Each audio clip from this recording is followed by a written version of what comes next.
Donc bienvenue à tous donc pour cette rencontre autour du numérique responsable. Donc Sandrine, Corinne et moi qui sommes candidats pour la liste L'écologie ensemble, et donc on est évidemment super heureux d'avoir la chance de co-organiser cet événement et d'avoir eu autant de retours positifs en si peu de temps. Donc comme on a pu vous le dire, l'objectif c'est de profiter un petit peu. Alors c'est multiple, hein, il y a multiples objectifs, mais l'objectif numéro un qu'on y voyait, c'était vraiment de réussir à profiter de la médiatisation de la campagne des régionales pour orienter la lumière sur le numérique responsable, parce que c'est des choses c'est des sujets qui nous animent fortement. Au niveau en tout cas, il y en a d'autres aussi dans la liste, mais en tout cas Sandrine, Corinne et moi. Donc c'était pour aborder cette thématique du numérique engagé, politique dans le sens noble du terme, voir un peu ce qu'on entend derrière ce terme-là, qui est assez récent quand même dans les discours. Ça n'a que quelques années quand même, et du coup, voilà, parler des enjeux qu'il peut y avoir par rapport à l'environnement, par rapport à l'égalité, l'accessibilité, le tech for good, l'engagement des entreprises à mission, etc., etc. Donc là, petit point, on est. J'ai pas eu de confirmation, c'est pas moi qui lançais l'événement, mais a priori, on est en live. Salut, salut LinkedIn, Twitter, Facebook, Instagram aussi, je crois. J'aurais bien aimé qu'on soit sur Mastodon, mais ça aurait été débile de juste se lancer sur Mastodon pour cet événement parce qu'on n'y était pas du tout avant. Et puis qu'il n'y a pas grand monde qui y est, hélas, quand même, pour aujourd'hui. Mais en tout cas, on est live, donc n'hésitez pas à poser vos questions pour ceux qui suivent l'événement. On aura un petit temps à la fin pour les prendre. Et puis, donc il y a Lucas qui est présent aussi, qui s'occupe de la partie technique, qui va nous rabattre les questions au fur et à mesure. Donc on n'a qu'une heure, alors je vais aller vite aussi. On n'aura pas le temps de parler de tous les sujets, etc. On n'a aussi pas tous les acteurs, évidemment, du numérique responsable ici, aujourd'hui, avec nous. Mais en tout cas, on a plusieurs représentants de structures et représentantes de structures qui agissent particulièrement fort au niveau du numérique responsable, qui agissent aussi de manière différente. Donc, c'est ça qui va être intéressant au niveau de la diversité. Au niveau des acteurs qu'on a, leurs expériences, comment donc ils participent via cette expérience-là, via leur parcours, à sortir un peu du modèle de la Startup Nation qui traîne depuis pas mal de temps dans l'imaginaire collectif quand on parle du numérique. Et puis, voilà, si ça peut déjà nous inspirer, nous donner de la force et réussir à nous mettre ensemble et pas que dans un contexte électoral, déjà, ce sera cool. Donc, évidemment, l'autre objectif, ce sera aussi de parler des solutions, des pistes de solutions, celles auxquelles on a réfléchi. Encore une fois, pas que nous trois, c'est toute une liste et c'est 3000 signataires qui ne sont pas dans des partis, qui ne sont pas dans la liste, qui ont aussi participé à la démarche participative et citoyenne pour réfléchir à des choses. Donc ça, on essaiera d'en discuter à un moment donné, justement pour que vous puissiez nous faire vos retours, challenger éventuellement si vous avez aussi des idées. Voilà, ce sera le moment d'en débattre aussi sans filtre et voilà, vous n'êtes pas des partisans, vous n'êtes pas des personnes qui sont particulièrement derrière cette liste-là. Vous n'êtes pas engagés à nos côtés, mais par contre, on est super ravis que vous soyez là pour qu'on puisse échanger sur ce sujet. Donc, alors, je ne sais pas si Franck nous a rejoint. En tout cas, je ne sais pas si Sandrine, tu as des infos sur Franck ou Corinne. Donc, non, je me posais la question aussi, je n'ai pas de réponse. Ok, alors peut-être qu'il nous rejoindra tout à l'heure. Franck, c'est Franck Nicolon qui est… Il arrive dans 30 minutes, pardon, excuse-moi. Ah ok, d'accord, super. Il arrivera, il prendra la parole quand il arrivera.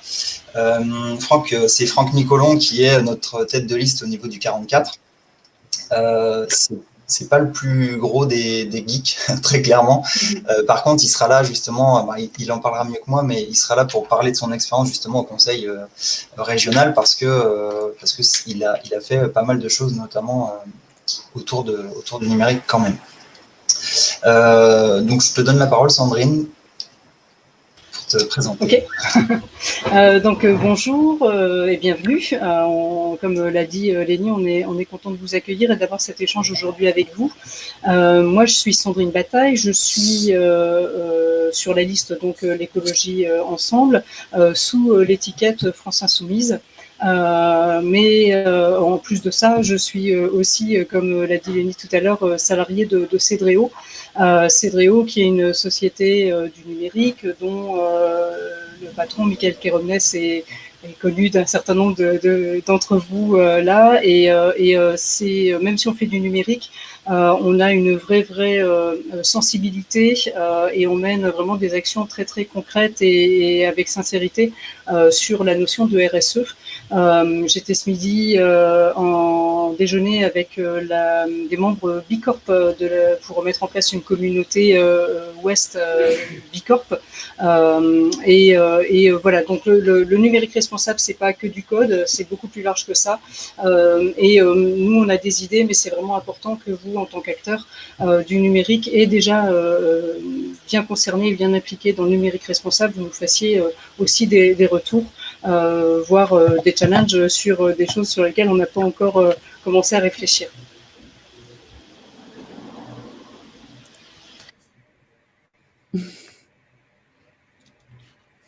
C'est bon pour moi. Corinne, si tu veux te présenter du coup. Oui, bonjour à tous et à toutes. Ravie d'être sur cette rencontre aujourd'hui. Donc moi, je suis Corinne Guignard, je suis présente sur la liste en tant que candidate de l'écologie ensemble. Moi, je travaille dans le champ de l'emploi et bon, on va dire que mon employeur aujourd'hui, qui est le service public de l'emploi, me demande d'avoir un droit de réserve, donc je ne citerai pas pour le travail. Je pense que vous l'aurez deviné. Et je m'occupe plus particulièrement de tout ce qui est recrutement de la filière numérique. Donc, on travaille beaucoup avec les entreprises. On met beaucoup de choses en place pour essayer de maximiser les recrutements et puis faire face aux besoins très, très importants sur ces métiers qui sont très tendus. J'ai aussi des fonctions de formation et puis d'ambassadeur du numérique au niveau de ma structure, parce qu'il faut faire une structure qui a énormément évolué, qui a vraiment pris le virage du numérique ces dernières années, qui aujourd'hui est au top. Et il faut aussi faire évoluer les collaborateurs sur tout ça. Donc voilà, moi je suis ravie de vous entendre et puis on reprendra la parole tout à l'heure. Yes, merci. Alors du coup, moi je vais me présenter aussi. Donc je suis Lénie Bernard. Je suis engagé sur le numérique responsable depuis, on va dire, 4-5 ans, au niveau de… quand j'ai eu le déclic concrètement. Avant, je faisais juste du numérique open source et le plus cool possible, mais sans démarche particulière derrière. Et puis, évidemment, avec tout ce qui s'est dit ces dernières années, en tout cas, je me suis fortement engagé là-dessus. Moi, j'ai créé Troopers, une agence web, il y a 10 ans, à la fin de l'année déjà. Ça ne nous rajeunit pas. Et puis là, du coup, elle est en cours de transformation en scope en ce moment. Voilà. Je ne sais pas quoi dire de plus sur moi, je suis désolé. c'est pas le plus important. Je vais donner la parole à Romain Petiot, qui donc fait partie de Nantes Numérique Responsable. Voilà, si tu peux nous en dire plus un petit peu sur toi, sur Nantes Numérique Responsable, sur comment tu vois les choses là-dessus. Merci. Bonjour à toutes, bonjour à tous. Donc, je suis Romain Petiot. Donc, moi, j'ai fondé une structure de conseil en éco-conception des services numériques. Donc, l'éco-conception, rapidement, on peut la définir sur 3 P, qui sont People, Planet, Profit. C'est pas que la partie environnementale. On inclut également l'accessibilité sur le sujet. Et puis, le Profit, moi, je réoriente un petit peu en disant voilà, que ça doit être pérennisé. Comment pérenniser une structure sans que ce soit que des levées de fonds qui permettent d'alimenter financièrement une structure. Donc voilà, l'éco-conception telle que je l'envisage. Donc ça, c'est ma structure qui s'appelle I Have a Green. À côté de ça, donc, je fais partie de l'Institut numérique responsable, où je fais partie du conseil scientifique. Donc il y a plusieurs sujets, plusieurs groupes de travail intéressants sur le sujet. Il y a un référentiel qui va sortir bientôt sur l'éco-conception des services responsables. Donc moi je suis coprésident avec Stéphanie Vachon de Nantes Numérique Responsable, et ça fait la continuité un petit peu du Green Code Lab. Donc moi j'étais président quelques années du Green Code Lab. Et comment j'ai pris la présidence, j'ai voulu ouvrir un peu plus à d'autres métiers que le code, parce que le code, les développeurs dans le numérique responsable, c'est une chose, mais il faut étendre à beaucoup plus de sujets sur les métiers de design, entre autres. Et donc, en s'appelant Green Code Lab, c'était un peu compliqué, donc j'avais envie d'ouvrir au métier du design. Et puis, avec des rencontres, voilà, on avait envie d'ouvrir aussi à l'accessibilité, ouvrir également à la parité femmes-hommes dans le numérique, qui est un vrai sujet. L'inclusion, parce qu'on voit, on est beaucoup de personnes de couleur. Enfin, là, je vois personne de couleur ici dans le panel. Donc, c'est un sujet aussi. Donc, c'est le sujet qu'on a envie de porter à Nantes Numérique Responsable. Et pour illustrer un petit peu ça, donc on a des sujets assez techniques comme le prochain meet-up qui sera sur l'impact environnemental de la vidéo. Et il y a aussi une fresque numérique qui reste de la place d'ailleurs, donc j'en profite pour en parler. Il y a une fresque numérique qui s'organise, donc vous pouvez suivre ça sur Nantes Numérique Responsable. Voilà. Eh ben, merci beaucoup, Romain. Je vois. Ah ben, il est reparti. Okay. Je croyais qu'il était resté là, Franck, mais en tout cas, on va passer du coup à Jean-Baptiste, le 2VA de l'ADEME. Je te donne la parole. Bonjour, merci. Donc du coup, pour me présenter, moi j'ai une dizaine d'années d'expérience dans la gestion de projets numériques. J'ai fait les 2 tiers dans le privé et depuis 4 ans, je suis dans l'administration publique et en entrant par un programme hyper intéressant qui s'appelle le programme Entrepreneur d'intérêt général au sein de la direction interministérielle du numérique. Alors désolé, dans l'administration on aime bien les noms à rallonge.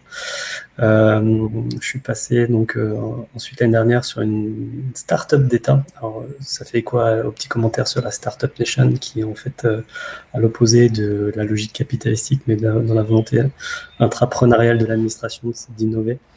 Et donc j'ai participé au design de la plateforme de l'inclusion pour venir en aide aux personnes en difficulté dans l'emploi. Et depuis maintenant 4 mois, je suis arrivé à l'ADEME, donc avec mes compétences de designer, entrepreneur et chef de projet ou responsable numérique et en gestion des données. Voilà. D'accord, merci. Toi, tu es designer à la base, hein, c'est ça? Alors non, je me suis formé sur le design tout au long de mon expérience professionnelle. Mais à la base, j'ai une formation d'ingénieur. Et je me suis, dans l'aérospatiale, je me suis du coup pris de plein fouet en même temps d'aller observer les étoiles, de comprendre qu'on était en train de détruire notre planète. Et donc, mon engagement et ma conscience écologique a pris un petit peu le pas à ce moment-là, et d'où mon revirement de quitter le privé pour aller plutôt vers l'intérêt général et les services publics. Ok. Ça, c'est intéressant. C'est clair. Il y en a beaucoup, je pense, qu'on fait ce blue turn à un moment donné. Du coup, ok. On profite. Il y a Franck Nicolon qui est avec nous dans sa voiture. Donc, Franck, je ne sais pas si tu as suivi un petit peu la trame, le début. Là, ce que ce que je te propose, c'est que tu te présentes un petit peu en 3 minutes, que tu nous expliques un petit peu pourquoi tu es là, alors que, comme tu disais, tu n'es vraiment pas un geek. Mais en tout cas, tu es très intéressé par cette question du numérique responsable et tu voulais nous partager aussi ta petite expérience de conseiller régional. Oui, merci. Est-ce que vous m'entendez bien? Oui. Oui. Bon, alors voilà, oui, je m'appelle Franck Nicolon, je suis conseiller régional écologiste et je suis tête de liste pour la Loire-Atlantique pour la liste L'écologie ensemble, portée par Mathieu Orphelin. Je pensais que c'était important que je puisse échanger quelques mots avec vous. Je suis dans ma voiture parce que là, je suis vraiment entre deux rendez-vous de campagne et puis présence sur le terrain, donc je prends ce temps avec vous. D'abord pour vous dire que entre 2015 et 2021, la question du numérique responsable a été portée par notre groupe écologiste à la région de différentes façons. D'abord à l'occasion du schéma régional du numérique qui a été voté à la région, nous sommes intervenus pour ajouter schéma régional numérique responsable au schéma régional numérique avec un certain nombre de propositions et notamment un groupe de travail transversal pour pouvoir travailler sur cet enjeu-là, ce qui n'a pas été suivi par la majorité régionale actuelle. Dans un deuxième temps, au moment du confinement et à l'occasion de ce qu'on a appelé le plan rebond des Pays de la Loire, hein, c'est-à-dire comment on pouvait retrouver une certaine dynamique à la fois économique, sociale, sociétale, environnementale avec et après la Covid-19, nous avons aussi voulu prioriser la question du numérique responsable, puisque c'est vrai que le numérique pendant cette période a pris une place dans notre vie quotidienne, en tout cas dans la mienne, je ne sais pas vous, sans doute que non, puisque vous y êtes depuis des années, des spécialistes, mais en tout cas moi dans la mienne, qui était inégalée jusqu'à présent. Et c'est vrai qu'il y a un certain nombre de relations personnelles, de travail, politiques, se sont faites grâce au numérique. Et puis en tant qu'écologiste, évidemment, nous sommes particulièrement sensibilisés à la façon dont le numérique se construit, à l'empreinte carbone du numérique, à qui va chercher les matières premières pour pouvoir faire fonctionner le numérique. Donc évidemment, on pense à toutes ces dictatures où des enfants travaillent, où des minorités sont oppressées, se retrouvent à travailler aussi. Et on s'est dit que là, la notion de responsabilité était encore plus importante. Et donc, on a proposé qu'il puisse y avoir un volet numérique dans ce plan de rebond, notamment par un appel à manifestation d'intérêt sur une stratégie régionale du numérique responsable. Et puis aussi parce que pendant ce mandat, on a beaucoup travaillé sur la question de l'inclusion. L'inclusion pour les personnes en situation de handicap, en faisant la promotion d'une région 100% inclusive pour toutes et tous.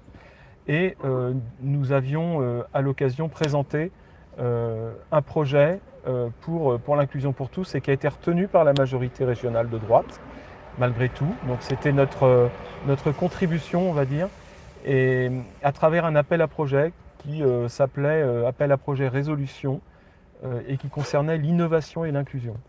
Et donc on a voulu, dans cet appel à projet, qu'il puisse y avoir un volet numérique responsable dans cette innovation au service de l'inclusion, ce qui n'a pas été suivi par la majorité de droite, malheureusement. Et puis, dernier volet d'intervention sur le numérique responsable, eh bien, c'était à la dernière session budgétaire, au mois de décembre 2020, la dernière de ce mandat régional, où nous préparions le budget primitif pour 2021, et où nous avons demandé à ce que, justement, on prenne en compte toutes les leçons qu'on avait à tirer de la crise Covid, et donc d'inclure vraiment le numérique responsable au cœur de la stratégie régionale, à la fois en ce qui concerne la façon dont les services de la région utilisent le numérique, mais aussi en ce qui concerne le développement économique. Et donc ça n'a pas été malheureusement suivi par la région qui considère qu'elle fait déjà le job avec ce qu'elle déploie aujourd'hui. Donc tout ça pour vous dire, bon évidemment, vous l'avez compris, on n'est pas dans la majorité régionale de Christelle Morancet, mais ça vous le saviez déjà. Mais c'est pour vous dire que même si je ne suis pas du tout un spécialiste, ce sont des questions qui nous animent et que nous portons depuis plusieurs années au sein de l'hémicycle. Nous savons qu'elles font l'objet de préoccupations aussi particulièrement importantes de la part des élus locaux, de la part d'associations et d'entreprises également, qui sont de plus en plus sensibles à ces questions. Et puis, dernier petit élément que j'ai envie de citer, c'est qu'on a essayé aussi de travailler beaucoup sur la question des data centers pour qu'ils puissent être à la fois approvisionnés en énergie, on va dire propre, plus propre qu'aujourd'hui, et puis qu'ils prennent en compte, on va dire, le stockage régional des données numériques. Et pour ça, on souhaite développer des data centers aussi dans la région Pays de la Loire. Voilà. Ok, merci Franck. Bon, bah ça, on va avoir du coup l'occasion d'en parler tout à l'heure plus précisément. On revient aux invités. Donc là, je te propose, Yvan Gaudreau, de prendre la parole. Oui, donc juste la présentation, hein, là c'est ça. Ouais, c'est ça. Donc moi je suis Yvan Gaudreau, donc je suis médiateur numérique au centre social de Chemillé, donc c'est entre Cholet et Angers. Donc c'est un espace numérique et puis là depuis un petit temps, on a mis en place aussi un Fab Lab où à l'intérieur on a un repair café où on répare, on fait pas mal d'économies scolaires avec des artisans réparateurs, etc. On a aussi toute la partie mutualisation des machines dans l'idée qu'on n'a pas besoin chacun d'une imprimante 3D, on peut la mutualiser dans un espace et se partager les compétences.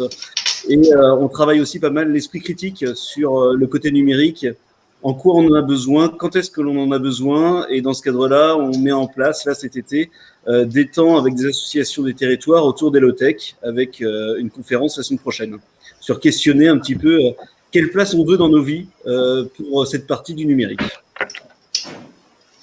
Super. En plus, c'est pas dans les métropoles, donc ça peut exister ailleurs.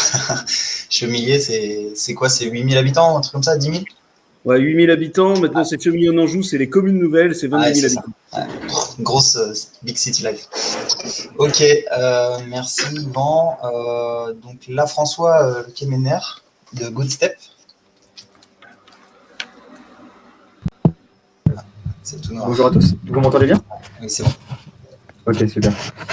Bonjour à tous, donc François Lekemener, comme tu l'as dit, Léni, j'ai la casquette Good Steps, même si après, personnellement, je peux me présenter en étant un acteur de l'écosystème numérique nantais depuis pas mal d'années, et toujours sensible au numérique responsable, et notamment ce qu'on appelle le Green IT, donc l'éco-conception logicielle. Où je te fais un petit coucou Romain, où j'ai été un des premiers membres du Green Code Lab, tu l'as cité tout à l'heure. Et je te remercie Sandrine pour l'invitation.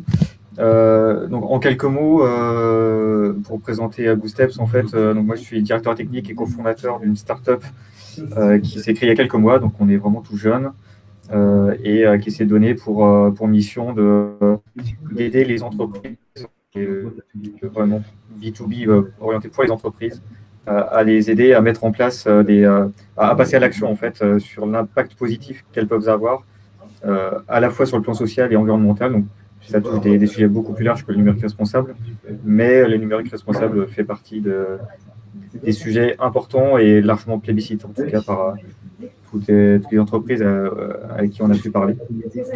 Donc voilà, je pense que voilà, en tout cas, moi, je suis ravi de partager mes connaissances sur le plan personnel, sur le numérique responsable et particulièrement sur la technologie.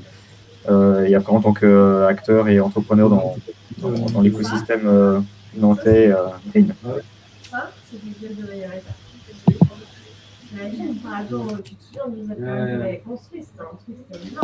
On entend plus les conversations chez quelqu'un. C'est chez moi. Ah. Ah, c'est mieux.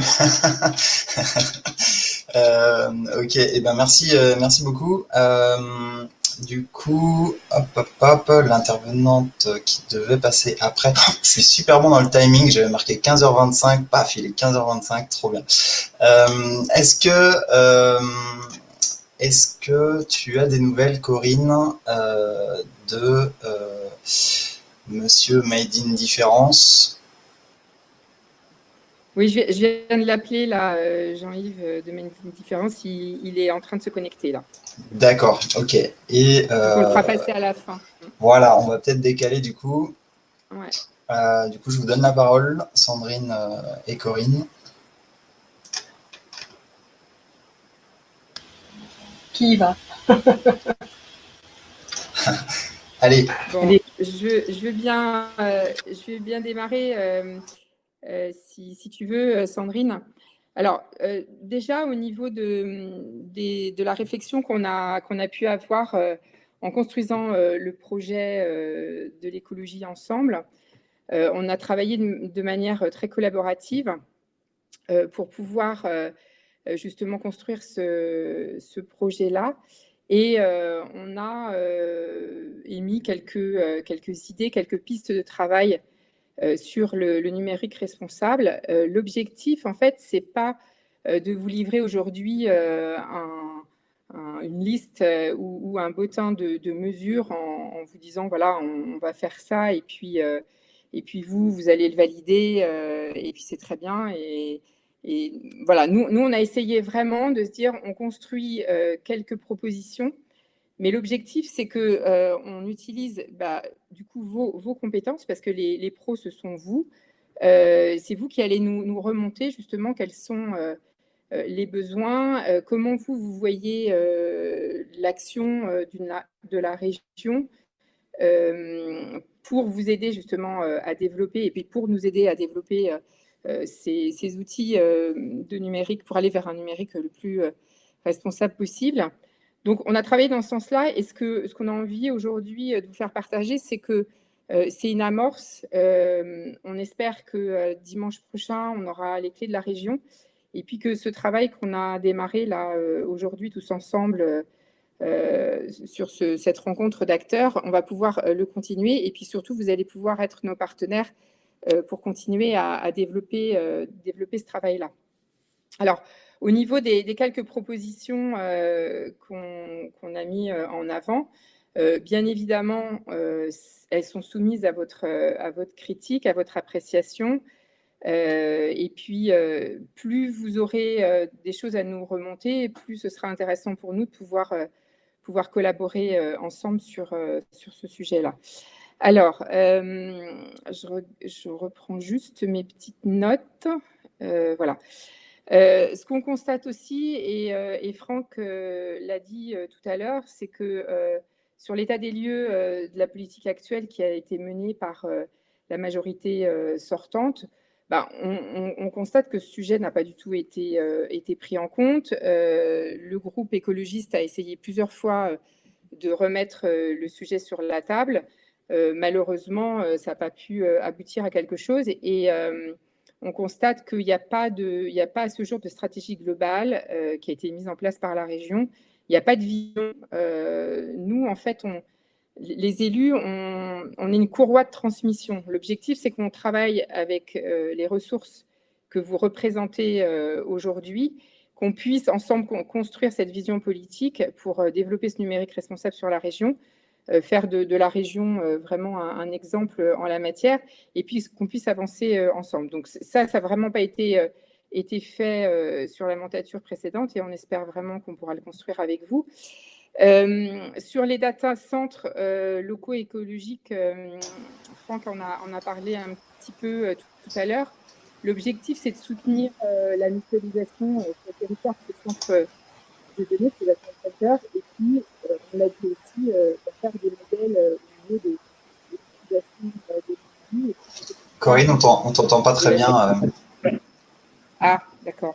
Ouais. J'avais là, c'est mieux, non? Oui, là, c'est mieux. Ouais. Donc, on va essayer justement de travailler avec vous, également à la sécurité qui est aussi. Non, on t'entend plus. Ah ouais. Il faudrait que je mette un micro. Mais du coup, il faut que je me déplace. Alors, attendez, je vais essayer de mettre un micro. On va passer chez Zoom. Non, je plaisante. Ouais.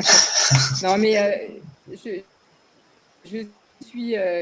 suis en milieu rural, enfin littoral, et on n'est pas très bien desservi en ce moment au niveau. Donc ça, là, ça change rien. Voilà, je vais peut-être laisser la parole à Sandrine et puis je vais essayer de m'équiper autrement pour pouvoir donner la suite. Alors du coup, je te court-circuite, Sandrine. J'allais déjà te le proposer. On accueille Marie Gabory de Tuvalu qui vient de nous rejoindre. Bienvenue Marie. Ce que je te propose, c'est te donner directement, sans te chauffer, la parole. Concrètement, tous les invités ont réussi à parler 2-3 minutes de ce qu'ils faisaient, de présenter un petit peu leur projet, en tout cas par rapport au numérique responsable. En général, c'était les projets professionnels. Donc voilà, si tu te sens de nous parler de ça pendant quelques minutes. Pitch en 3 minutes. Allez. Ok. Enfin, je disais à mes collègues à l'instant que, j'ai l'impression pour moi, c'est un vieux sujet parce que j'ai commencé sur ce sujet en 2009. Où je faisais une analyse de cycle de vie comparative entre la facture papier et la facture numérique. Et vraiment, à cette époque-là, les gens se demandaient mais qu'est-ce que je faisais comme travail et à quoi je servais, parce que franchement, c'était un peu ovni. Et je bossais avec le CNRS, Françoise Berthoud, qui a dirigé longtemps Eco-Info. Donc, on était au cœur de la mesure d'impact du numérique et surtout de la petite guéguerre entre le papier et le numérique qui n'est pas terminée. Et la mauvaise nouvelle, c'est qu'en 10 ans, les gens ont surtout travaillé à ne pas trop diffuser d'informations. Et heureusement qu'il y a eu le Shift Project qui a rejeté un gros pavé dans la mare parce que, on n'a pas d'informations. Donc, moi, chez Tuvalu et avant chez EVA, on allait à la chasse, on mesure l'impact du numérique, de la fabrication d'un serveur, d'un envoi de mail, d'une facture, d'un ordinateur et d'un smartphone et tout le réseau. Et le pire, c'est que France Télécom ou Orange, pour qui on a fait des revues critiques d'experts, ils ont les données. Et elles sont toujours pas libérées. Hein. Enfin, c'est un grand sujet, ça, de libérer la data.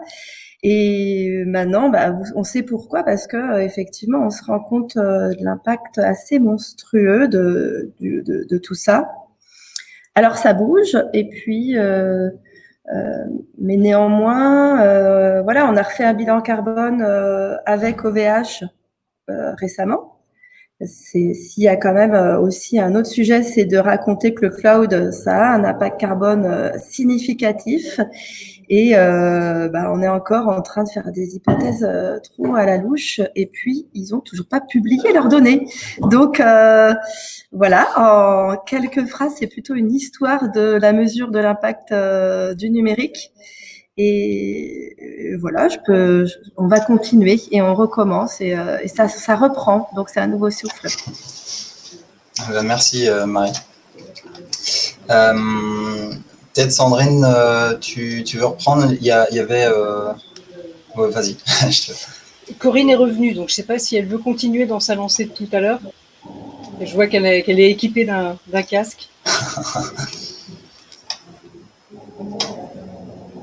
Ah, mais c'est pire qu'avant. Allume ton micro.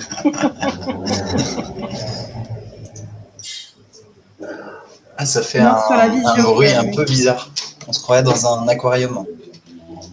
Oui, mais son micro n'est pas ouvert. Bon, je continue. Du coup, j'y vais. Vas-y, prends le relais, Sandrine. Alors, je vais juste faire un petit coucou à Romain, parce qu'en fait, avec les cheveux longs, je ne t'ai pas reconnu.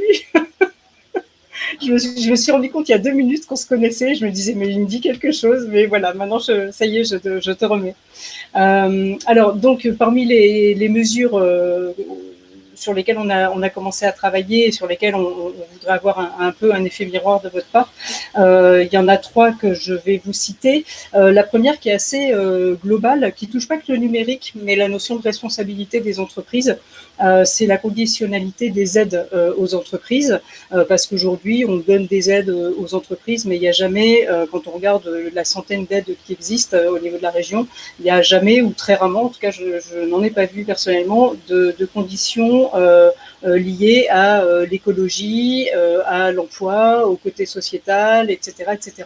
Donc l'idée, c'est de conditionnaliser conditionner les aides aux entreprises par rapport à des critères environnementaux. Romain, tu parlais d'égalité femmes-hommes tout à l'heure, ça en fait partie et c'est un gros sujet sur lesquels on travaille au niveau de la liste, etc., etc. Donc ça c'est la première mesure. Je ne vais pas rentrer non plus trop dans le détail.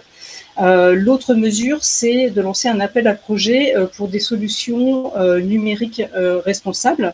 L'idée, c'est de promouvoir tout ce qui est, tout à l'heure quelqu'un a parlé de Repair Café, de recyclage. Donc il existe déjà des entreprises qui sont implantées sur Nantes ou dans la région qui font ce genre de choses, mais c'est de soutenir davantage et de créer une vraie filière numérique responsable au niveau de la région. Également, tant qu'on y est, je reviens sur les aides, rendre les demandes d'aide plus simples en créant des aides zéro paperasse.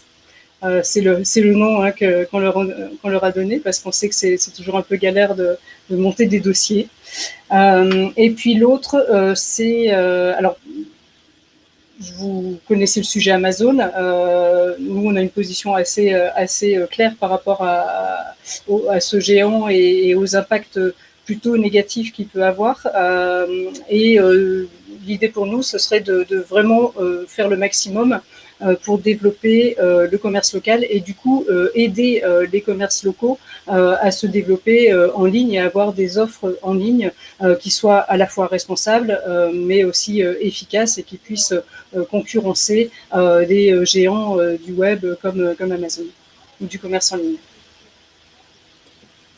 Voilà, et puis moi je vais terminer. Est-ce que vous m'entendez ou définitivement j'arrête de parler?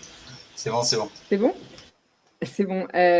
L'objectif, un des objectifs aussi pour pallier à la tension très importante des métiers dans ce secteur-là, c'est travailler avec vous sur comment on renforce l'attractivité des métiers, des formations, et puis avoir vraiment une initiative particulière envers la féminisation des métiers du numérique. On sait très bien qu'aujourd'hui, les femmes représentent une proportion, alors qui est en évolution, mais qui reste, on n'a pas atteint l'égalité. Et je pense qu'il y a déjà des initiatives qui sont menées par le service public de l'emploi, par des structures, des femmes dans le numérique, mais je pense qu'il faut vraiment travailler avec vous au final pour savoir un peu ce que vous attendez en termes de formation, quelle réactivité on peut avoir pour aider les parcours à se construire, que ce soit en organisme ou après directement en alternance dans l'entreprise. Donc, toutes ces réflexions-là, c'est des réflexions qu'on va avoir sur un terme un petit peu plus long pour construire vraiment des filières, mais il est important aussi de pouvoir pallier à l'urgence des recrutements, et on sait très bien que sur plein de métiers, notamment le développement, etc., il y a de grosses difficultés aujourd'hui.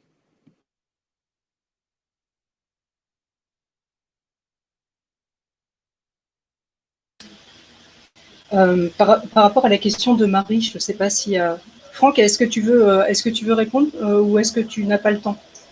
Dis la question parce qu'il n'y a, y a que nous qui les voyons. Sur le live, ils vont pas comprendre ce que tu dis. Alors Marie nous demande, est-ce que vous avez un moyen responsabilité pour empêcher qu'Amazon s'installe au sud de Nantes? Oui, alors j'étais en train de lui écrire avant de partir, donc bon, très bien, je vais répondre. Bon, déjà, il faut savoir qu'en fait, c'est une question d'obtention du permis de construire aussi. Donc ça, c'est le maire de la commune qui en a le pouvoir. Bien entendu, vu l'ampleur de l'établissement, il y a un dossier d'urbanisme, enfin un dossier lié à l'urbanisme qui doit être, et à l'environnement qui doit être déposé. Mais surtout en ce qui concerne la région, c'est d'une part zéro aide pour cette entreprise, puisque vous savez qu'aujourd'hui, la majorité régionale délivre des aides sans aucune conditionnalité. Et donc nous, ce que nous souhaitons, c'est mettre en place des conditionnalités pour que les entreprises s'inscrivent dans la transition écologique, sociale, solidaire, que ça concerne les objectifs climatiques, que ça concerne l'égalité femmes-hommes, que ça concerne aussi des clauses d'insertion dans les projets des entreprises. Ça, c'est la première chose. Mais aussi, en ce qui concerne comment dire, vous savez ou vous ne savez pas que lorsqu'il y a un projet de ce type, bien souvent, les collectivités locales, mairies, intercommunalités, financent les accès, aménagent et donc sollicitent aussi, bien évidemment, des collectivités comme la région et le département pour pouvoir les aider. Nous, il n'est pas question de fournir des aides à l'aménagement, aux accès. Et puis, dernier point,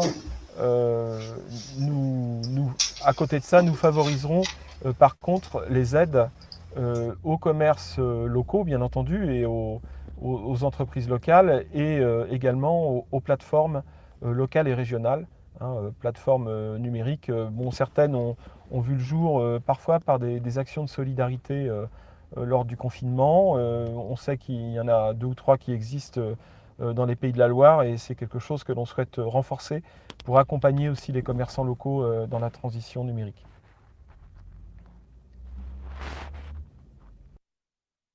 Alors, je ne sais pas, les candidates et candidats pourront compléter ce que je viens de dire, bien sûr, hein. Sandrine, Corinne, Lénie. Ah oui, je pense qu'il y a 2 manières de voir les choses. C'est interdire, on ne peut pas. Par contre, ne pas les aider, ça c'est clair. Et puis de l'autre côté, je pense les vraies mesures intéressantes, en tout cas qu'on porte, c'est sur tout ce qui est fait pour pousser les alternatives, c'est-à-dire ce que tu disais, je vais pas le redire, mais concrètement réussir à promouvoir les développements de sites de commerce locaux, et puis d'imaginer d'aider des alternatives encore moins en ligne. Il y a vite mon marché, il y a plein de choses en plus qui se passent au niveau de la région, donc on n'a pas pu tous les avoir, mais en tout cas il y a aussi plein de choses à imaginer là-dessus. Et c'est la deuxième mesure dont tu parlais, Sandrine, c'était aussi ça, c'était l'appel à projet solutions numériques responsables. Je pense que c'est là la vraie clé qu'on a à l'échelon de la région, en tout cas, pour imaginer sortir à un moment donné d'Amazon, quoi, simplement. Enfin, alors, juste peut-être pour compléter, Lénie. Alors, Sandrine, oui, tu voulais parler, excuse-moi. Pardon, non, je voulais juste aussi ajouter qu'on a en tête l'incitation ou l'encouragement aussi du consommateur à aller vers d'autres formes de consommation que de consommer sur Amazon. Et ça peut passer aussi par, pourquoi pas, des chèques pour aller sur ces sites plus soit de recyclage ou des repair cafés, ou enfin voilà, d'essayer d'inciter aussi et d'informer le consommateur et les gens, les consommateurs lambda, d'aller vers ces alternatives. Juste aussi, ce qu'il faut bien prendre en compte, c'est pas pour rien si Amazon veut faire l'un des plus grands entrepôts de France dans cet endroit. C'est directement lié à la présence de l'aéroport Nantes-Atlantique. Et ça, c'est important à comprendre quand on est élu régional. Et donc la question, l'enjeu aussi derrière, c'est quel aéroport voulons-nous à Nantes ? Et cet aéroport a-t-il vocation à s'étendre de façon illimitée, de façon à être au service d'une certaine attractivité illimitée également de la métropole nantaise? C'est toutes ces questions-là derrière. Donc nous, ce que nous proposons, c'est que l'aéroport de Nantes-Atlantique s'inscrive dans la stratégie régionale de transition écologique, économique bien entendu, et qu'on puisse d'abord parler de protection des riverains et de sécurité sur cet aéroport, et de pouvoir en limiter aussi l'extension des mouvements à l'année, puisque ce sont les mouvements d'avions qui sont les plus importants, en développant parallèlement une offre ferroviaire qui puisse être, on va dire, une offre de substitution justement au vol aérien interne en France, donc en investissant massivement dans les infrastructures ferroviaires. Donc ça, c'est la stratégie qu'on veut développer, et parce qu'il faut savoir quand même que nos concurrents à la région parle d'une extension de l'aéroport à 11 millions de passagers du côté de Christelle Morancet, de 16 millions de passagers du côté des socialistes. Enfin, donc ils sont dans des croissances exponentielles qui impliquent derrière aussi, évidemment, des plateformes gigantesques de type Amazon qui viennent s'installer là, qui sont particulièrement intéressées par, évidemment, des plateformes aériennes qui sont en rapport avec leur niveau d'activité. Donc c'est toute cette logique-là, cette cohérence-là qu'il faut regarder pour pouvoir aussi avoir une stratégie régionale pour limiter ou empêcher Amazon de venir s'installer ici.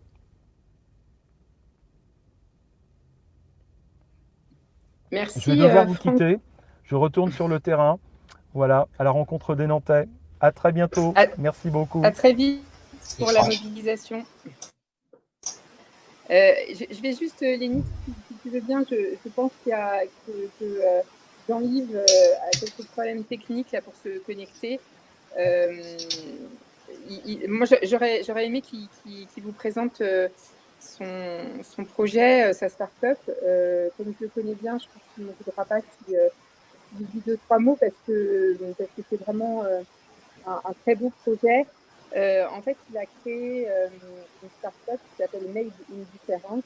Et donc, c'est une plateforme qui a pour objectif de mettre le numérique au service de la commercialisation des produits qui sont fabriqués dans les entreprises adaptées ou les ESAT. Alors, par contre, il y a quelqu'un qui a son petit micro là. Je ne sais pas, c'est toi, Lénie? Pardon. Donc, en fait, son objectif, c'était pas de commercialiser des produits qui sont fabriqués par des personnes en situation de handicap. C'était de commercialiser des produits qui sont fabriqués, qu'on va pouvoir acheter là, au lieu de les acheter dans un supermarché ou ailleurs. Et de cette façon-là, permettre vraiment l'inclusion et l'insertion. Et voilà, je trouve que c'est un beau projet. C'est dommage qu'il ne soit pas connecté pour nous en parler. Peut-être qu'il viendra avant 4 heures, mais je vous conseille d'aller voir sur le site. C'est vraiment le numérique au service de l'inclusion et je trouve ça plutôt pas mal. Merci Corinne. Voilà, donc il y a eu beaucoup de choses qui ont été dites. Maintenant, voilà, on aimerait bien avoir vos retours, vos questions par rapport aux échanges qui ont déjà eu lieu. Donc Yvan, je te laisse la parole. Oui, j'avais pas très bien compris tout à l'heure qu'on était sur le speech, mais du coup, par rapport au retour là, nous, alors en tant que médiateur numérique, c'est vrai qu'on a créé plusieurs réseaux de médiation numérique. Il y a 4-5 ans, la plupart des espaces numériques étaient fermés les uns après les autres. Là aujourd'hui, on voit qu'avec la dématérialisation, ça revient et on nous met des espaces numériques partout, on nous met des conseillers numériques, etc., qui viennent de l'État. Nous, depuis 4-5 ans, on avait un petit peu perdu de vue et ça nous interrogeait un petit peu sur la place de la région dans ce dispositif, dans la formation continue des habitants du territoire, parce qu'on est quand même, quand on parle de numérique responsable, je pense qu'on parle aussi de citoyenneté des habitants. Et là, nous, ça nous questionnait sur la place de la région par rapport à d'autres régions du Nord, de la Bourgogne, de la Bretagne, du Centre-Val de Loire, etc., où c'était dans le portefeuille d'un élu. Là, on se demandait dans le portefeuille de quel élu c'était. Et on voulait savoir, nous, en tant que médiateurs, si on aurait un élu référent demain sur cette question-là. Pas forcément que la question de la médiation numérique, mais au moins le numérique responsable, si c'était dans un portefeuille d'un élu. Aussi, nous, ce que l'on souhaiterait derrière, on parlait de filière, de tension des métiers, de l'attractivité des métiers. J'entends dans ce que vous dites plutôt les métiers tech, en gros, codage, etc. Faut bien comprendre aussi que c'est pas demain qu'il n'y aura plus d'inclusion numérique. On parle des 13 millions d'empêchés du numérique, mais ça, c'est un chiffre. On le met comme ça, on le met en avant. Bon, c'est plutôt un spectre qu'un chiffre à tenir vraiment, mais c'est une partie des fragilités numériques. Il y a plein de fragilités numériques et demain, elles ne seront pas toutes résorbées. Aujourd'hui, vous savez utiliser Ubuntu 16.04 ou Windows 10 pour certains. Demain, ça sera Windows 90. Ben, est-ce qu'on saura l'utiliser de la même manière? Il faudra réapprendre à l'utiliser. Donc, il y a aussi toutes ces questions de la filière professionnelle de la médiation numérique. Nous n'avons rien en région Pays de la Loire. Donc, nous, ça nous questionne aussi sur la place de la région, sur la mise en place de ces formations professionnelles pour une filière professionnelle dans ces métiers. Et surtout aussi, nous, on souhaiterait, donc je suis aussi partie de réseau Cibanjou et du Hub Conum, avoir la région à nos côtés pour accompagner la structuration et la pérennisation d'un réseau de médiation numérique, surtout en lien avec les structures existantes et ce qui se fait déjà sur le territoire. C'est-à-dire qu'actuellement, nous n'avons que très peu de liens. Enfin, on se questionne sur la place de la région aujourd'hui sur cette structuration de la médiation numérique.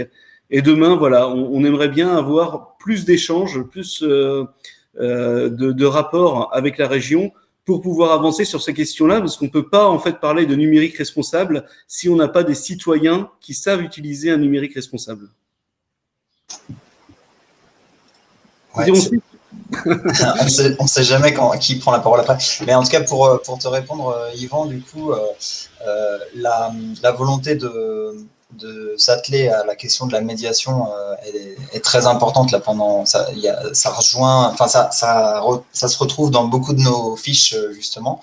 La volonté de financer aussi des postes de médiateurs et puis réussir à s'engager fortement sur cette notion d'aménagement du territoire qui est une des grosses compétences de la région pour réussir à aller à la fois dans les quartiers où du coup c'est très peu touché aussi par le monde du numérique et les emplois qui peuvent se créer, et aussi dans les communautés rurales, enfin dans les communes rurales, etc. En tout cas, si on gagne, après on ne pourra pas savoir si on perd, mais en tout cas si on gagne dans l'esprit, il va y avoir pareil à la région 8 commissions, etc.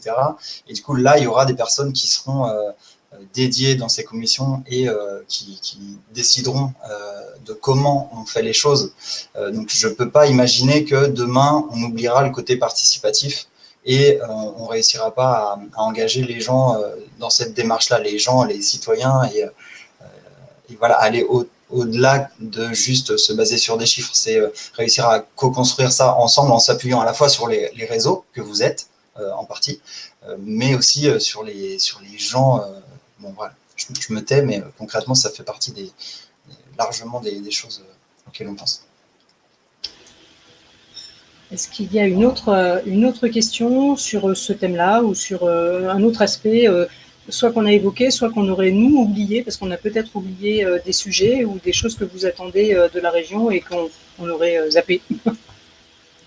Moi, j'avais juste une petite question pour Yvan. Comment vous voyez du coup le rôle d'une structure telle que la région ou d'acteurs publics sur la lutte contre la fracture numérique, tout simplement parce qu'aujourd'hui, avec la digitalisation de toutes les activités, de tous les services, de toutes les démarches, on voit bien qu'il y a ceux qui y seront et puis ceux qui n'y arriveront pas du tout et qui du coup seront aussi en difficulté par rapport à l'obtention de certaines aides, etc., etc. On voit très bien aujourd'hui que ce soit les inscriptions sur les structures publiques, tout ce qui est CAF, CPAM, etc. Tout ça, ça nécessite de l'inclusion numérique. Donc les établissements le font, mais au niveau d'une politique, d'une vision politique, qu'est-ce que vous proposeriez du coup ? En fait, c'est pas simplement l'accès aux droits auquel je parle, hein, c'est vraiment la citoyenneté numérique. Donc, c'est tout un aspect de développer la culture numérique des personnes. Donc, c'est beaucoup plus large. À l'époque, il y avait eu les espaces régionaux numériques qui étaient mis en place avec du financement de ces espaces.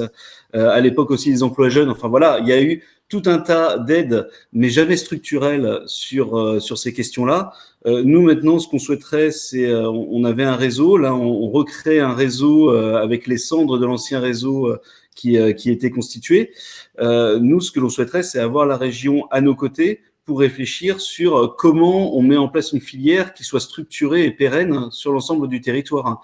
Avec la question des conseillers numériques qui arrivent pour 2 ans, là, il y en a 4000 qui vont arriver en France, financés pour quasiment 2 ans, mais après, tout le monde ne sera pas pourvu, tout le monde ne connaîtra pas, sera le bon usage du numérique, et il y aura toujours à évoluer dans son usage. Donc, nous, ce que l'on attend de la région, c'est d'abord de pouvoir entamer un dialogue, de pouvoir échanger, voir les possibles.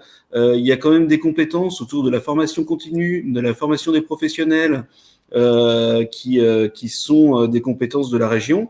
Tout ce qui est l'accompagnement du réseau régional pour éviter qu'il y ait des trous dans la raquette au niveau régional. Je pense aussi que c'est une mission de la région de travailler à l'aménagement du territoire et faire en sorte qu'il n'y ait pas des zones blanches à tel ou tel endroit ou des manques de services.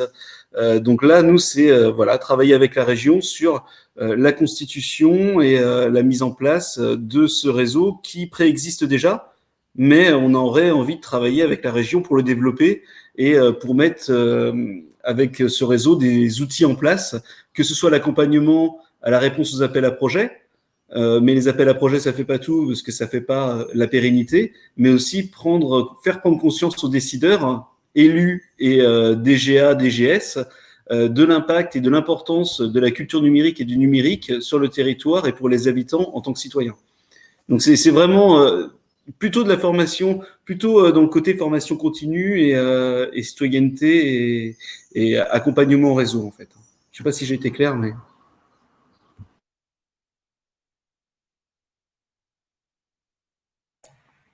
Du coup, pour aller un peu dans ton sens, en fait, parce que là, je vois que leur file, en fait, il faut, à mon avis, aussi détricoter vraiment la définition en fait de numérique responsable, qui va à la fois sur la partie écologique, mais aussi sociale. Et du coup, aujourd'hui, on met beaucoup l'accent, en tout cas, sur l'écologie, avec toutes ces notions techniques. Et là, ce qu'il faut retenir, c'est qu'effectivement, le matériel, l'achat d'objets est bien plus problématique aujourd'hui que leur utilisation et donc d'ailleurs même au sein de l'administration publique, on met de plus en plus l'accent sur de l'achat responsable. Et d'ailleurs accessoirement, il y a un guide qui vient de sortir à la direction interministérielle depuis quelques semaines sur ces achats éco-responsables. Et on oublie un petit peu dans cette définition qu'on s'assoit un peu sur les épaules d'un géant comme un certain mathématicien a pu le citer, qui en fait s'assoit sur beaucoup de compétences et de domaines qui sont à ne pas oublier, et je pense donc à la médiation numérique, qui est un petit peu renommée inclusion numérique. Je pense à l'accessibilité numérique, qui est un petit peu améliorer les interfaces et un peu plus pour les personnes en situation de handicap, qui d'ailleurs fait appel au référentiel général à l'accessibilité et à l'amélioration des administrations, qui pourrait être infusé d'ailleurs dans tout l'écosystème, qui d'ailleurs aujourd'hui n'est pas aux normes pour les différents sites comme le site des Pays de la Loire. Et de l'autre côté, il y a la partie technique qui est de dire effectivement on peut mettre des indicateurs, on peut mettre des services bien plus efficaces déjà dans l'administration, dans les régions, et on peut aussi aller beaucoup plus loin jusqu'aux citoyens pour sensibiliser les personnes à ce que signifie ça. C'est-à-dire que aujourd'hui, au sein de l'ADEME, il y a certains guides, il y a même des petits outils pour essayer de comprendre quel est l'impact de ces équipements numériques au regard de ce qu'est l'impact environnemental de la nourriture, du transport. Et donc ça peut être effectivement très intéressant de montrer qu'on a aujourd'hui une sensibilité à ce niveau-là. Donc tout ça pour dire que vos propositions sont intéressantes. Il serait intéressant d'aller un peu plus loin dans effectivement la formation jusqu'aux citoyens, mais en tout cas au mieux sur les agents publics, de toutes ces questions-là, qui sont sociales, techniques, et après dans l'usage, dans les problématiques que ça peut engendrer, comme donc je pense au design et à l'amélioration des interfaces, je pense à la cybersécurité aussi, qui est aujourd'hui problématique. Je pense aussi du coup à tout ce qui est infrastructure. Moi, lundi, j'ai eu des serveurs qui ont flambé pas très loin et du coup, j'ai perdu ma connexion pendant une demi-journée. Toute cette question qui en fait a été cachée dans le nuage historiquement, dans la dématérialisation, en fait doit être rebasculée dans un nouvel imaginaire. Et là, je pense que le corps intermédiaire qu'est la région avec ses acteurs économiques et sociaux peut être hyper intéressant d'être mobilisé pour partager cet imaginaire-là et ce que ça va impliquer derrière en termes de développement économique, d'emploi et de solutions très concrètes pour les citoyens. Pour aller dans ton sens, là, on n'a pas pu tout vous dire tout à l'heure, mais en effet, par rapport au site et au personnel de la région, etc., qui travaillent pour la région, pour les outils régionaux. Il y a beaucoup de choses qui ont été imaginées, notamment des animations d'ateliers. Je ne sais plus qui en parlait tout à l'heure, de la fresque du numérique, mais concrètement, ça, c'est des choses qui ont été déjà pensées, et en tout cas, c'est une vraie volonté, en tout cas, de à la fois travailler pour former les personnes au niveau de l'échelon régional, mais aussi après de réussir à faire descendre autant que possible dans les EPCI des échelons en dessous, quoi. Tout ce qui est communauté de communes, etc., parce que eux ont moins cette capacité financière. La région, sur l'ensemble du mandat, c'est plus de 12 milliards. Donc concrètement, il y a moyen de faire des choses très fortes avec la région, et ça en fait partie en tout cas. On va se finir là pour rester dans les temps, pas exploser les timings des gens. À moins que peut-être quelqu'un. Voilà, ce que je vous propose, c'est qu'on finisse par un petit tour de clôture où vous pouvez vous exprimer une dernière fois. Je sais que c'est très court et on n'a pas eu le temps de forcément rentrer dans les détails. J'aurais aimé toute l'après-midi, mais en tout cas, si tu veux parler, Romain, je vous donne la parole, comme ça, il y a moins de blanc. Oui, merci. Je pense qu'il serait intéressant, ce serait que la région puisse avoir un rôle d'exemple. Je sais qu'à Nantes, il y a un sujet sur la mesure de l'impact de leurs services numériques. Je pense que ce serait intéressant que la région fasse exactement la même chose. D'abord, mesurer quel est l'impact de ces services, et puis après, comment faire des précaux et comment s'améliorer. Il y a peut-être un sujet, on a été consulté à Nantes sur la 5G, alors beaucoup trop tard, hein, parce que finalement toutes les antennes étaient déjà dans les cartons, voire même installées, mais moi j'ai envie de dire, il faut déjà prévoir maintenant la 6G. Comment est-ce qu'on demande aux citoyens, est-ce qu'on l'accepte, est-ce qu'on l'accepte pas, j'aimerais qu'on consulte un peu plus les citoyens sur ces questions techniques. On voit aujourd'hui qu'on envoie des satellites pour avoir Internet sans nous consulter, et je pense que ce serait intéressant. Alors, c'est peut-être pas à l'échelle de la région, mais en tout cas, c'est un sujet intéressant. Donc voilà, donc mesurer, et puis peut-être à consulter un peu plus les citoyens sur comment est-ce qu'on aborde la technologie et comment est-ce qu'on accompagne ce progrès, s'il est réellement un progrès. Ouais, c'est sûr. Magali ? Oui, bonjour. Alors moi, j'ai pas fait le tour de table du début. Je vous entends plus. Allô ? Mais mince. Ouais.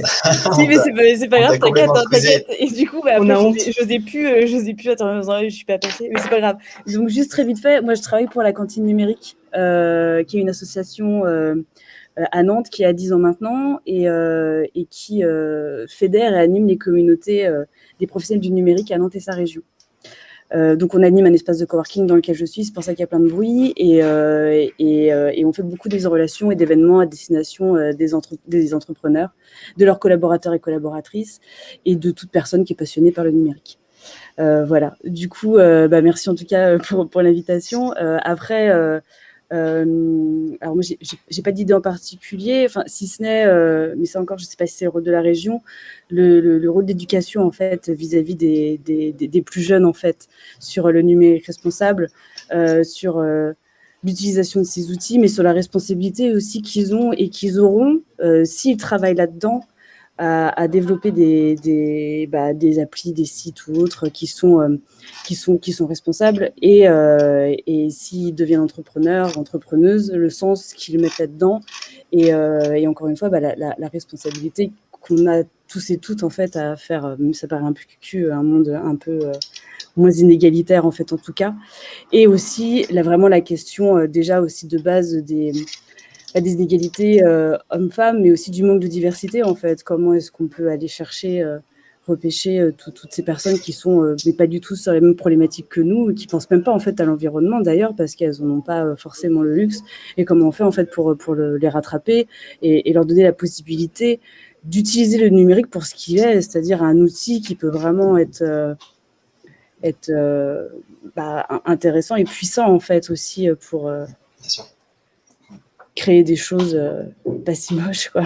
Ouais, on a un pouvoir entre les mains. Mais en tout cas, pour ce que tu dis, la sensibilisation des publics, des différents publics, que ce soit les jeunes ou que ce soit les adultes, tout simplement, c'est bien sûr une des compétences de la région. Et par rapport au cyberharcèlement, par rapport aux dépendances, par rapport à la sobriété numérique, etc., c'est des sujets auxquels on a aussi fortement pensé, qui sont évidemment dans nos vies et dans nos envies.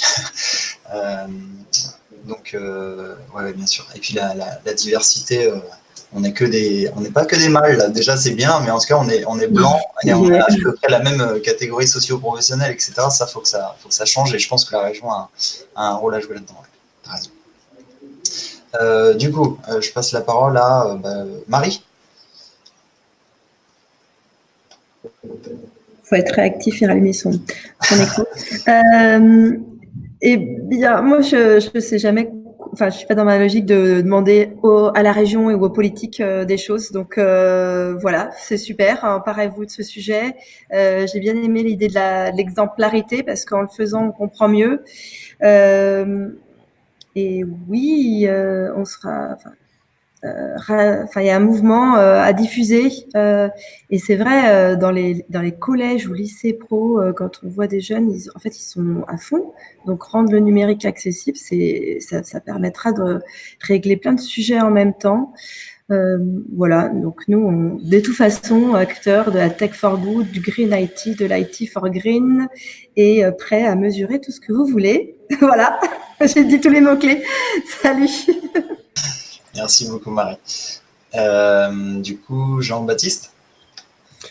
J'ai déjà un peu parlé, mais juste en conclusion, faut pas oublier que le numérique n'est qu'un outil, et c'est un outil qui juste transpose la réalité dans une sphère qui est du coup technique.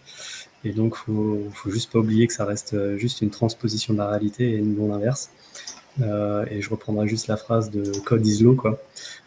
Et qui a renversé la tendance de la loi se traduit dans le code, et en fait aujourd'hui avec le numérique, le code fait la loi, le code informatique d'ailleurs, pour en parler, et il faut juste être vigilant à ça. Ouais, merci beaucoup. Ça me fait penser qu'on n'a pas du tout prononcé le mot logiciel libre, je crois, et du coup, en tout cas, ça fait partie des gros sujets quand même, évidemment. Je sais qu'on est que 3 de la liste, parce que ça peut paraître pas beaucoup, mais au final, on n'est que 3, mais quand même 3 à avoir signé le pacte des candidats aux élections régionales d'avril, qui a appelé les futurs conseillers régionaux à s'engager pour promouvoir les logiciels libres. Bon. Du coup, Yvan, je te donne la parole. J'ai déjà pas mal parlé, mais moi, juste bien être vigilant, comme le disait un petit peu Jean-Baptiste, hein, c'est un outil et il transpose la réalité, mais il faut pas que la réalité disparaisse. C'est-à-dire que il faut bien que ce soit un outil qui permette le développement de nouvelles capacités d'agir, mais sans détruire certaines, sans en empêcher des anciennes. Donc il doit être au service du pouvoir d'agir des gens, mais ne pas empêcher les gens de pouvoir agir. Donc ça, je pense qu'il faut être très vigilant à ça, parce qu'on peut vite tomber dans quelque chose où on va créer des choses tech, parce qu'on est entre tech, et on oublie tous ceux qui sont pas tech, handicap, empêchés, etc. Et on a encore du temps, et on aura toujours ces gens-là. Donc il faut vraiment faire attention, je pense. Ouais, tu as raison. On a reçu une question sur les réseaux sociaux. C'est pas la folie. On a eu un petit problème aussi. On n'a pas réussi à publier sur LinkedIn tout de suite, mais en tout cas, on a eu une question d'une personne qui nous parlait de la difficulté de s'équiper aussi, etc., de la précarité financière, purement financièrement, par rapport au-delà du fait de savoir utiliser les outils, etc., parce que voilà, il y a le fait de pouvoir s'équiper, et du coup, la région, c'est aussi un sujet sur lequel elle peut agir. Donc, il y a donc les. Alors là, j'ai perdu le chiffre exact, mais je crois que c'était. Donnez-moi 2 minutes. Ouais, il y avait les chèques passes numériques qui avaient été pensés, qui sont à l'échelle de 200 000 € par an. Donc, qui sont des chèques justement pour les gens avec avec des difficultés financières pour pouvoir à la fois se former ou acheter du matériel, comment dire, reconditionné ou en tout cas ou loué ou mutualisé. Donc c'est pas forcément un budget colossal, mais en tout cas c'est un premier pas, en tout cas je pense, qui pourra aussi évoluer par rapport à comment c'est emparé, enfin comment les citoyens réussissent à s'en emparer. Bon, alors du coup, on a déjà 10 minutes de retard, on va clôturer. Évidemment, merci beaucoup. C'était très riche pour nous d'avoir vos retours. Encore une fois, on aurait aimé que ça dure beaucoup plus longtemps et puis pouvoir vous exposer beaucoup plus les choses. Ce qu'on va essayer de faire, c'est faire une lettre un peu plus poussée justement pour vous l'envoyer et puis l'envoyer aussi à nos réseaux différents pour que vous puissiez un peu mieux comprendre les mesures auxquelles on a pensé, etc. Ce qu'il est possible de faire parce que, en effet, le numérique responsable, ce n'est pas que le Green IT. Très souvent, on a cette impression-là. Vous avez été nombreux à le souligner et du coup, merci. Mais en même temps, j'en attendais pas moins de vous. C'est évidemment tout ce qui est mixité, tout ce qui est fracture sociale, tout ce qui est fracture numérique. C'est tout ce que vous avez dit. Donc nous, en tout cas, on peut s'engager à continuer le chemin, qu'on soit élu ou pas, parce que qu'on gagne ou qu'on perde, de toute manière, on ne sera pas tous élus, même nous trois. Et en tout cas, le but aussi, c'est qu'on continue le chemin, qu'on en discute, qu'on continue d'en discuter, et que voilà, que vous acteurs et moi aussi, je suis un acteur aussi là-dedans, qu'on réussisse à faire notre part et un peu plus que notre part, quoi, pour rendre ça possible. Merci beaucoup et puis à bientôt. Merci. Salut. À bientôt. Merci de votre participation. Salut. Merci. Salut.